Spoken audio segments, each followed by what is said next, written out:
All right, well, thank you. What I will be presenting today is something about the sense and nonsense of calculating travel routes and times with historical GIS systems, because of course, at least since the launch of the Orbis geospatial model for the Roman world, it has been increasingly common to have like historical GIS data that allows us to calculate travel routes and times from one point to another and for different historical periods. And I have been personally very interested in this, but I haven't done something with it for a very long time because I have been involved in the, as Rachel said, in the Vietnamese data set and web map of late medieval and early modern travel and mobility in Northern Europe. And this aspect of trying to calculate the travel routes and systems and how that reflects the historical reality taken from historical sources is something that has interested me for a very long time, which I haven't really done anything with so far. So I thought the MDigit workshop series would have been an ideal platform to test these things, and I was hoping that there would actually be information on travel times included in these itineraries, which it turned out to be not. But nevertheless, I could do some other things by comparing the Vietnamese data set with the EMDigit data, and so I will show you what I did, and then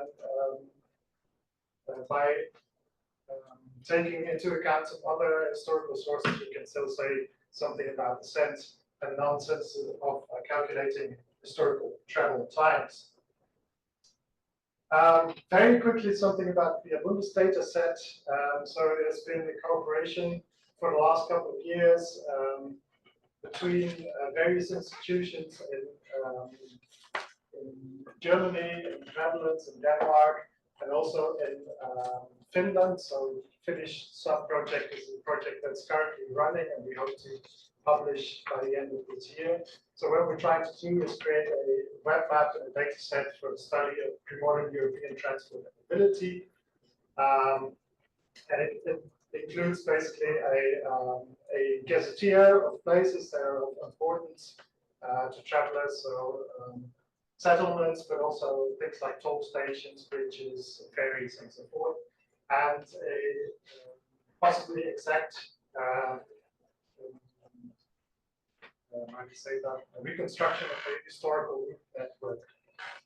And the first version was published in 2021, and we've been updating new versions ever since. The last one was in March this year. And although our first focus was on creating a data set, we also included in the web application a very simple route planner based on the Dijkstra algorithm that can give you the rough idea of how you would travel in a certain year from A to B. And so it's very simple. There is some parameters which I showed here for different modes of transport, which have like a speed limit per hour and then a daily limit, which we chose to. And the first thing was that it's more like a gimmick to show people where it was.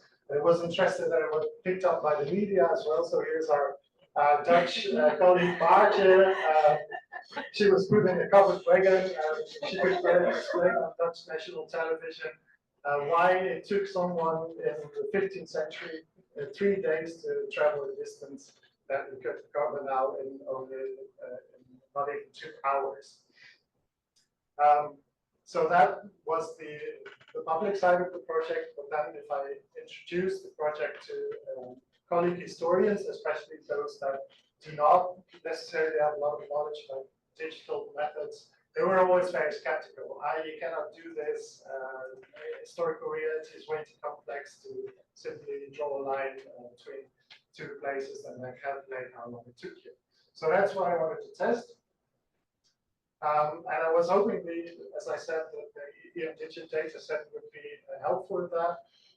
But regrettably, it didn't have any information about travel times and just about distances. But what I could use it for is to test some alternative modes of drawing line or connecting points in the data set with each other and trying to reconstruct the historical road network. And I chose the example of the route between Frankfurt and Cologne as a case study, because this is a region where both data sets overlap. And I just basically made some calculations based on different algorithms how to calculate the distance, the least cost path, and also the time in which leads. So the first line is the Via Bundes data set, which I boldly called the ground truth. I calculated the time you needed if it was just flat and you were just walking, so that's 35 hours, which if you assume that a day of traveling would be 7 to 8 hours, that's roughly 5 days of traveling.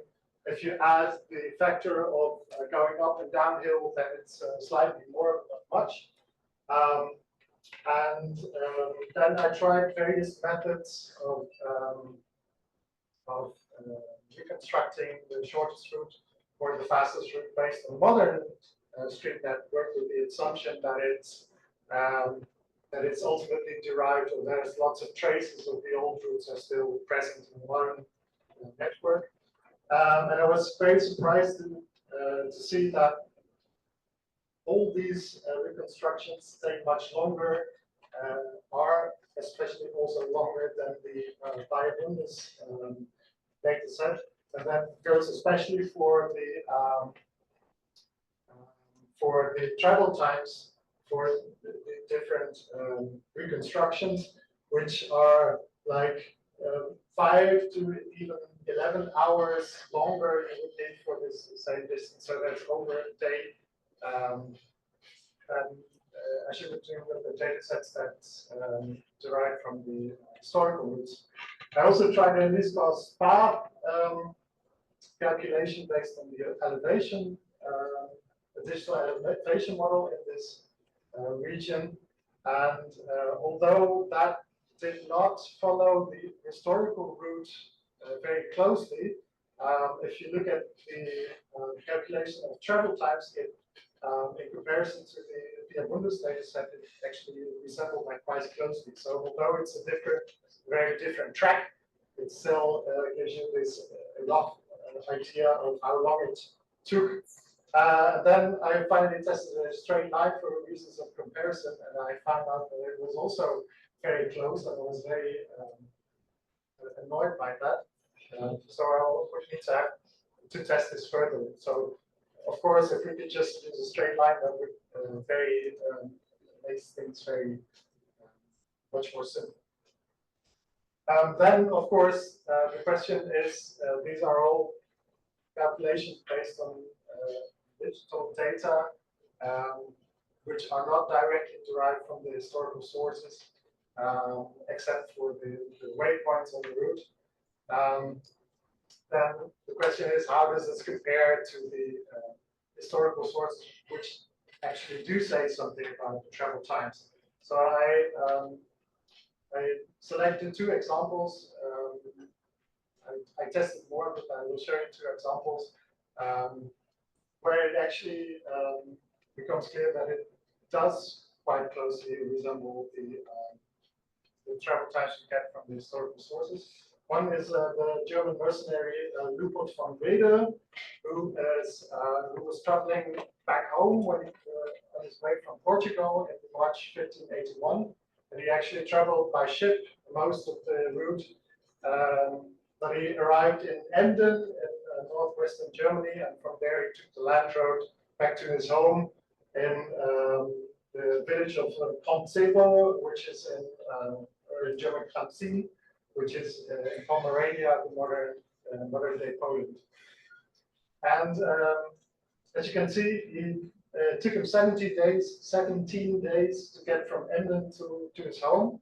But that included like 2 rest days, one because he was in his visiting a friend, and one because it turned out to be Easter Sunday, so he wasn't allowed to travel then, or felt that he shouldn't travel then.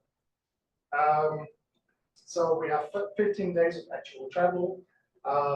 If you look what he was doing, the modes of travel he used is, you can see that it's very much changing. So he now and then uses a boat, for example, between Emden and Leer on the Ems River, but also between Stade and Hamburg on the Elbe River.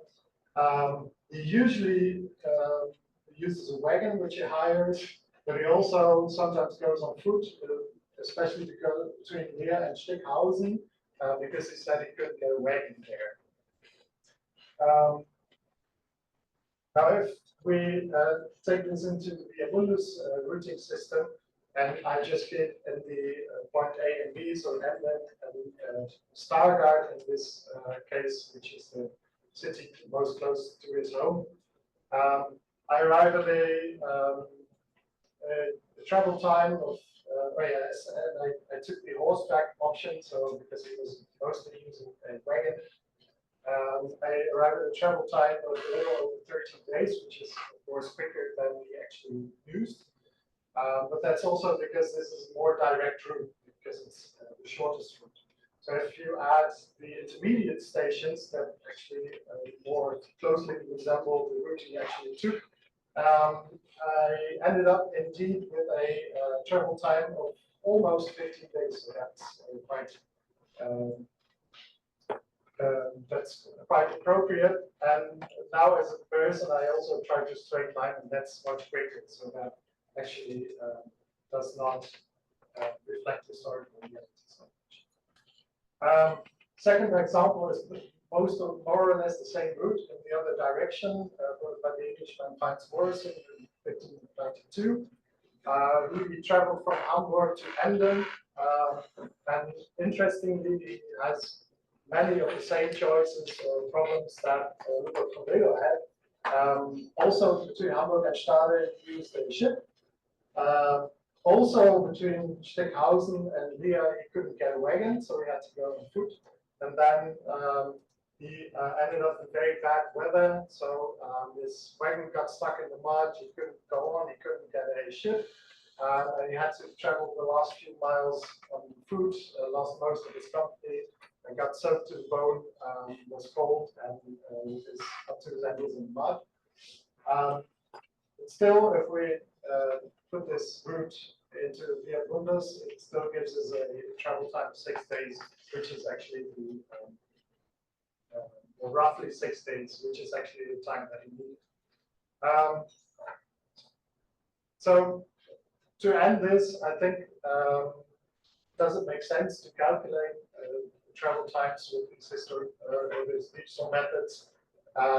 Yes and no. Yes, it does give you a rough idea how long it took, even with this very simple routing algorithm and these very simple parameters. And no, of course, because it does not reflect all the particularities of travel or the single choices which are right.